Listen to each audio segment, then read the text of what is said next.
3 simple ways to introduce gratitude to your kids. First one, be a role model. நீங்க ஒரு role மாடலா இருங்க. அவங்க முன்னாடி நீங்க நிறைய விஷயங்களுக்கு நன்றி சொல்லுங்க, தேங்க்யூ சொல்லுங்க. அதை பார்த்து அவங்களும் கிராட்டிடியூட பிராக்டிஸ் பண்ண ஆரம்பிப்பாங்க. இரண்டாவது, create a gratitude jar. So ஒரு கண்ணாடி குடுவை இல்லைன்னா ஒரு ஜார் எடுத்துட்டு அதை நல்லா டெக்கரேட் பண்ணி வச்சு உங்க குழந்தைங்களை விட்டே அதுல ஸ்டிக்கர்ஸ் எல்லாம் ஒட்ட வச்சு தினமும் அதுல ஏதாவது ஒரு விஷயத்துக்காக வேண்டி நன்றி தெரிவிச்சு அவங்கள பேப்பர்ல எழுதி அதுல போட சொல்லுங்க. அவங்களுக்கு அது இன்ட்ரெஸ்டிங்கா இருக்கும். மூணாவது விஷயம், அவங்கள கிராட்டிடியூட் வாக் எடுத்துட்டு போங்க.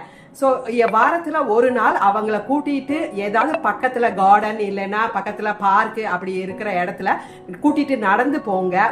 அங்க அவங்க பாக்குற எல்லா விஷயத்தையும் அப்ரிஷியேட் பண்ண சொல்லுங்க. செடிகள் ஆகட்டும், சன் ஆகட்டும், அந்த நடக்கிற அந்த மண் ஆகட்டும், அதை எல்லாத்தையும் அவங்க அப்ரிஷியேட் பண்ண சொல்லுங்க.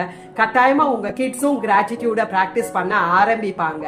So இது மாதிரியான mindfulness practices for yourself and for your kids and for your family, kindly follow at Vivek Vasanta. Thank you.